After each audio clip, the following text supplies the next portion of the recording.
I'm going to share with you 7 things that men do that destroy their lives. Number one, avoiding responsibility and accountability. Basically, just playing the victim. Now, this destroys your life because you're not going to be able to lead your family. You're not going to be able to lead your kids. You're not going to be able to lead yourself if you're constantly playing the victim or you think life is against you. You must take full ownership and accountability and responsibility for how you're being in life. If you were there and you experience something, then there is a co creation. If you play the victim because you don't want to feel wrong, or there's shame about being wrong, or there's some sort of other shit in the way, you need to deal with that because it will destroy your life. You won't live up to the full power and potential of your soul and your spirit if you can't take full accountability and responsibility and ownership of your life. Number one. Number two, neglecting and not caring for your body and temple. So basically, neglecting your physical health. So, drinking, eating shitty food, not exercising, watching too much entertainment or TV, or indulging in too much consumption. It will destroy your life. Ultimately, it's a slow burn depending on how you do it. But if you were to use drugs, alcohol, and shit food, it's usually, unless you overdose, it's quite a slow destruction. Unless you go hardcore, full into it, then maybe it's different. But this is going to destroy your life. You must regain control over this. You need to not neglect your physical care, physical health. You must start to orientate yourself to look after yourself. There's nothing wrong with having a couple beers a week. But if you're drinking a case a day, there's something wrong. If you're needing drugs to function, there's something fundamentally wrong going on. And the way I look at it is if you hear it's like your body is a temple or your body is a church. Now, if you were someone of this nature who like to pray or go into temples and churches, if you walked in and it was absolutely fucking trashed, would you be able to drop into a deeply still, prayerful state or aligned state? Probably fucking not, because you're not well developed enough to be able to be in that way. So this is the same thing. If you have your body internally filled up with crap, or you're filling it up with crap, it's going to destroy your life. And this will ripple out into your relationships. Probably the first place that will ripple out to you. Relationships in your work is where it's usually felt most. So yeah, get it done. Number three, staying in toxic or energy draining relationships. So basically, just auditing. I don't like that word, but auditing who you are around, who is around you, who you're giving your time and space to. Does it feel mutual? Is there a mutual understanding? Is there mutual agreements? Is it both give and receive? Um, is the person or the individual that you are friends with or in a romantic relationship with, or are they living by or aspiring to live by the same values you both have, the same relational values? And is there a relational care and a relational coherency there? Because if there's not, you're going to destroy life. If you have people around you, you are those shit people around you, you're not going to be able to lean into and walk the path of your power and potential. Just a fucking obvious one. I like this quote. It's like, if you keep fucking around with turkeys, you are not going to soar with the eagles. So, do you have a bunch of turkeys around you, and are they fucking your life up. So get rid of these kinds of people. There's a loving way to do it, or you can just go full cold. But I like to go the more loving way. It's important as you grow and expand. This is going to happen. You're going to have people drop away, and there's going to be an experience of having to embrace that. And it's not about hating them. It's about blessing them and saying thank you for showing me what I needed to see. Number 4, letting others dictate your path. So this is, I would go to say, is goes in links into the last one I just said, is letting people who don't understand the directionality of where you desire or aspire to go, and letting them dictate that. So taking on their opinions and their ideas about what you desire. The classic one is just like people who go start businesses and their family are saying, you can't do this, it's going to fail, it's going to do this X, Y, Z. And that's basically just, it's all their fear and all their projections are pressed upon you. And often that happens, when you start to go outside of the box or off the conventional path, and you start to go down the yellow brick road, or you start to go down the path of the unknown, uncertain, you're going to have people barking at you with their opinions and ideas of why it's not for you. So, number 4, don't let people dictate your path unless it's a mentor, and even still, check that shit, scrutinize it.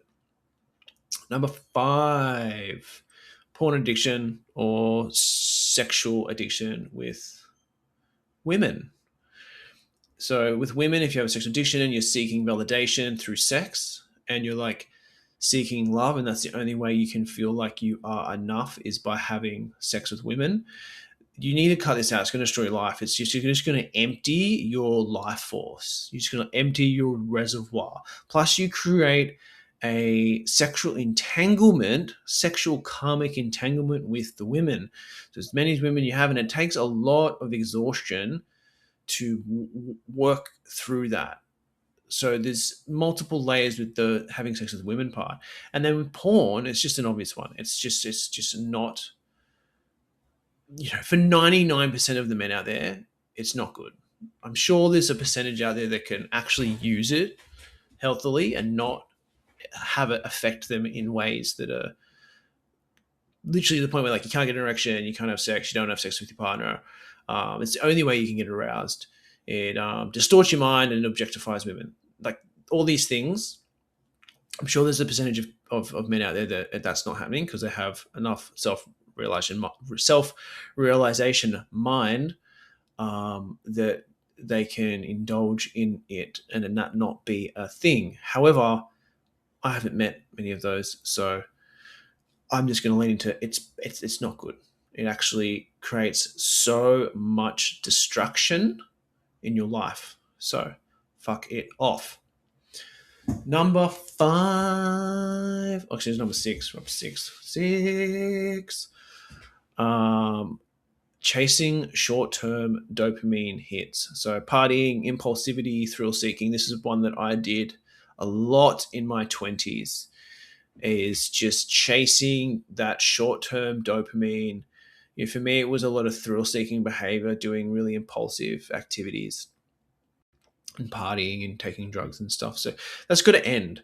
If you want to start to live a more balanced, stable, grounded, and directional life, that has to stop. It doesn't mean it can't come back in a healthy way. It doesn't mean you can't have a party once or twice a year or go and engage in some thrill-seeking behavior.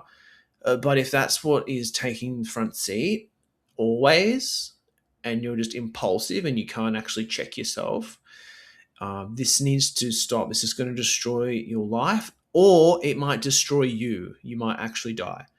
I know for me, I've had a lot of near-death experiences from impulsive thrill seeking and doing things that are quite reckless and stupid. So that's been a big one for me to overcome, is chasing short-term dopamine through partying, drugs, and impulsive thrill seeking and reckless behavior. And yeah, once I stopped that, I realized that life's intense enough. Like, life is actually quite intense when you start to get into it in a more beautiful way. So you don't have to chase it. Well, yeah, you may have to chase it, but stop. It's going to destroy your life.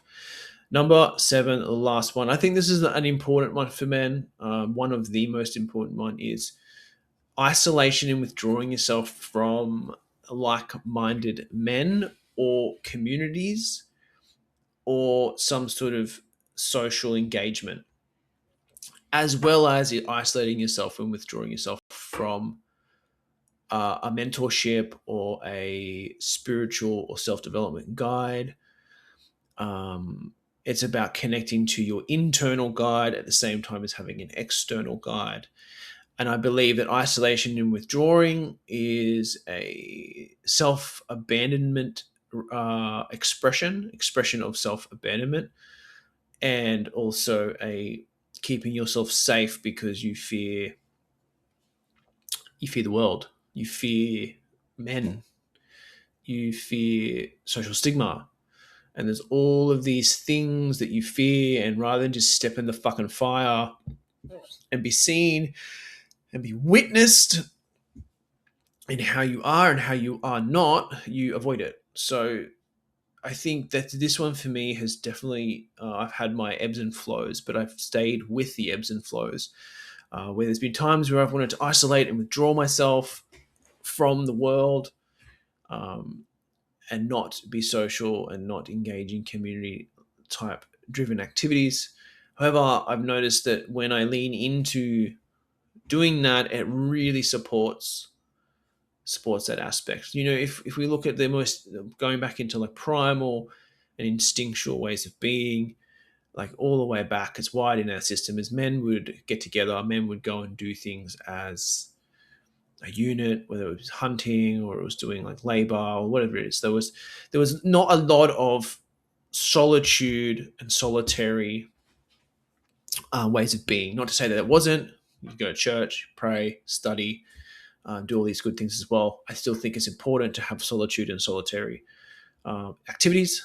However, if you're just always in that, always isolating, always withdrawing, it's going to have a negative effect eventually on you, as we are beings of connection. And you know, you're probably not enlightened, or you're probably not Buddha or Jesus, so you are not absolutely feeling and sensing and being interconnected fully with absolutely every single being in and out of the universe. So, or fucking planet, whatever it is. So, anyway, that was a bit of a stop isolating and withdrawing yourself. So these are my 7 that I've experienced. Probably not the neglecting my body temple. No, I lied. No, took a lot of drugs and alcohol. That's definitely out there. So these are big ones. I think these, the 7, will destroy men's lives. And if you can start to control and master these, and look, it takes time and patience. A lot of these ones take time and patience, dependent on how long you've let some of these go, and the groove in which they've become, the habitual pattern and groove that has been created from this unconscious ways of being. It will take time for you to create a new groove and a new pattern, but with each time you take a step forward, you're starting to move in a direction in which is not going to cause destruction and destroy your life and those around you. So enjoy the video. Hope this one supports you. And yeah, don't forget to like, subscribe, comment, or join my newsletter in the link below. Join my email list, and you'll get all up to date with my offerings and everything else that I'm doing over there. So